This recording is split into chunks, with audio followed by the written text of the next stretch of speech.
નમસ્કાર ખેડૂત મિત્રો, ફરી એક નવા વિડીયોમાં હું મિતુલ વડોદરા આપનું સ્વાગત કરું છું। ખેડૂત મિત્રો, આજે આપણે વિડીયોની અંદર વાત કરવાના છે જીરુના સુકારા વિશે। કે ભાઈ જીરુમાં ઘણા બધા મિત્રોનો અત્યારે જે છે ફોન આવે છે, મેસેજ આવે છે કે ભાઈ અમારે જીરુમાં સુકારો છે। તો ખેડૂત મિત્રોની ખાસ તો એક હોય છે કે ભાઈ કોઈ પણ સંજોગે કોઈ પણ ખર્ચે આપણા પાકમાં જો રોગ અટકે ને સારું ઉત્પાદન મળે એવી બધા ખેડૂત મિત્રોની પ્રયાસ હોય છે। તો ખાસ કરીને જીરુના સુકારા વિશે આજે હું થોડુંક કહેવાનો છે ને મારો અનુભવ જે છે શેર કરવાનો છે।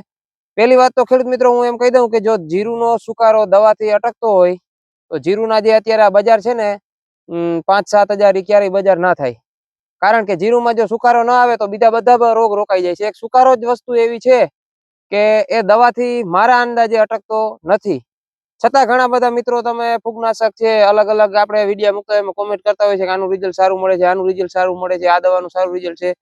અને ઘણા એગ્રાવાળા આપણે જઈએ એટલે દવા તો આપે, કારણ કે ફૂગનાશક દવા છે અમુક ટકા ફૂગમાં ફાયદો કરે, પણ મૂળની જે લીલો સુકારો છે આપણે આ છોડ ઉભા જતા હોય જીરુમાં એ જે છે એ મારા અંદાજે રોકાતો નથી। અને ઘણા બધા ખેડૂત મિત્રોને મારી તો બસ એક જ વિડીયો દ્વારા ભલામણ છે કે તમે જીરુનો સુકારો છે એ કઈ રીતે રોકવો। તો કે ભાઈ અગાઉ આપણે જે છે બેક્ટેરિયા ને આન તેન પ્રોસેસ કરવાથી ઘણો ફાયદો થાય છે, પણ હવે આપણી જે જમીન છે કેમિકલ વાળી દવા આટલી બધી આપણી જમીનમાં છટાય છે કે એ પણ હવે પૂરતું કામ આપતા નથી। છતાં પણ એનો કઈક ફાયદો થાય, એનો દૂર ફાયદો તો ના જ થાય એ બેક્ટેરિયા ને આન તેન, પણ એ અગાઉ કરવું પડે, આવ્યા પછી એ કોઈ વસ્તુ કામ કરતી નથી। ઘણા બધા ખેડૂત મિત્રો અગાઉથી જ પ્રોસેસ કરતા હોય છે। જીરુમાં ખેડૂત મિત્રો બસ મારે તો એક જ કહેવાનું છે કે જીરુમાં જો એક વખત સુકારો આવી જાય તો આવતી સાલ ઈ જીરુમાં ઈ ખેતરમાં વધારે સુકારો આવવાની શક્યતા રહીએ। તો સુકારો એને અટકાવવો કઈ રીતે, એના માટે શું રસ્તો લેવો, તો એના વિશે પણ થોડીક વાત કરીએ।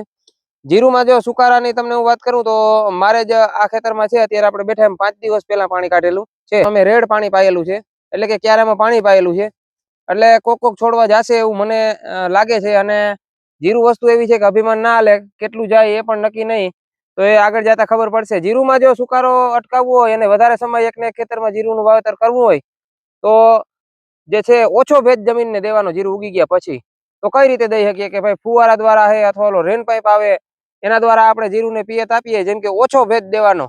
જેમ જીરુમાં જમીનમાં ભેજ ઓછો હશે એમ જીરુમાં સુકારો ઓછો આવશે, એ 100%ની વાત છે।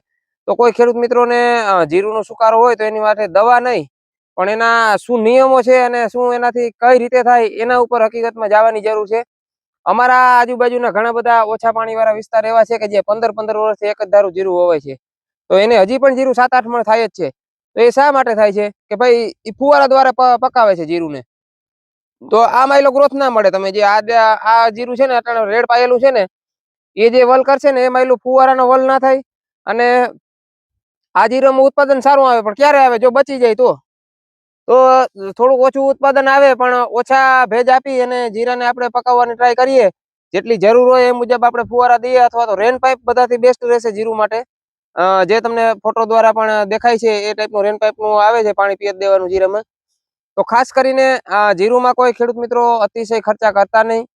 અને બીજી એક ભલામણ બીજી આપણા તરફથી ઈ છે કે ખર્ચા કરો, હું એમ નથી કેતો કે દવાથી ના રોકાય, ભાઈ રોકાતોય પણ હોય અમુક દવાથી, આપણે એવું કઈ ઓલું નથી, પણ તમે જે દવા વાપરો જે ખેતરમાં એ જ ખેતરમાં વચ્ચે 2-4 ક્યારા છોડી દો દવા વગર, સુકારાની દવા વાપરો એમાં, બાકી છોડી દો તો તમને અંદાજ આવે કે ભાઈ આપણે આ દવા જે છાંટી છે હકીકતમાં આ દવાનું રિઝલ્ટ મળ્યું કે નહીં। ક્યારેક એવું બને કે આપણે દવા છાંટવીને 7-8 દિવસમાં સુકારાને રોકાવું તો આપણે એમ થાય કે દવાનો ફાયદો થયો, એટલે આપણે બીજા ખેડૂતને કહીએ અથવા તો આપણે આવતી સાલ વધારે ખર્ચા કરીએ।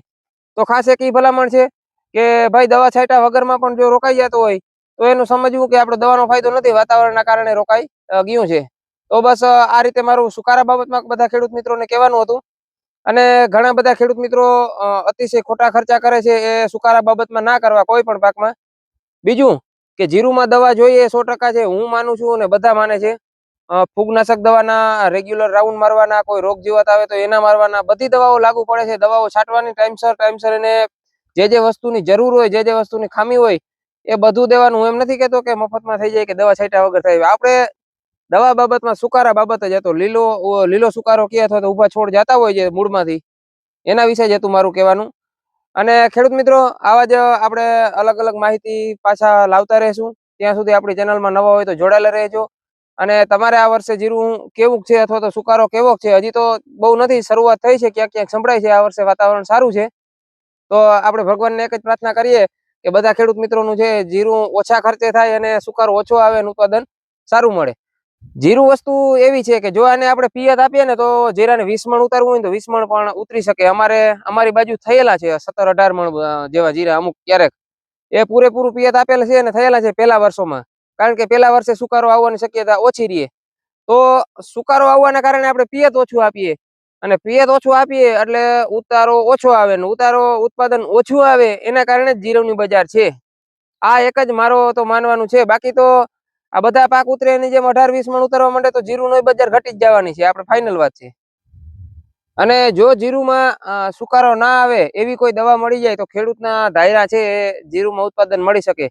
બીજી બધી છે રોગ જીવાત અને બીજા કોઈ એમાં જે ચરમી આવવી ને આન તેન છે જીરુંમાં, એ તો આપણે દવાથી પણ અટકાવી શકીએ છીએ. એના માટે દવા પણ છાંટી જ દેવાની અગાઉથી જ, અને આવ્યા પછી પણ એની માટે ખર્ચા કરવાના.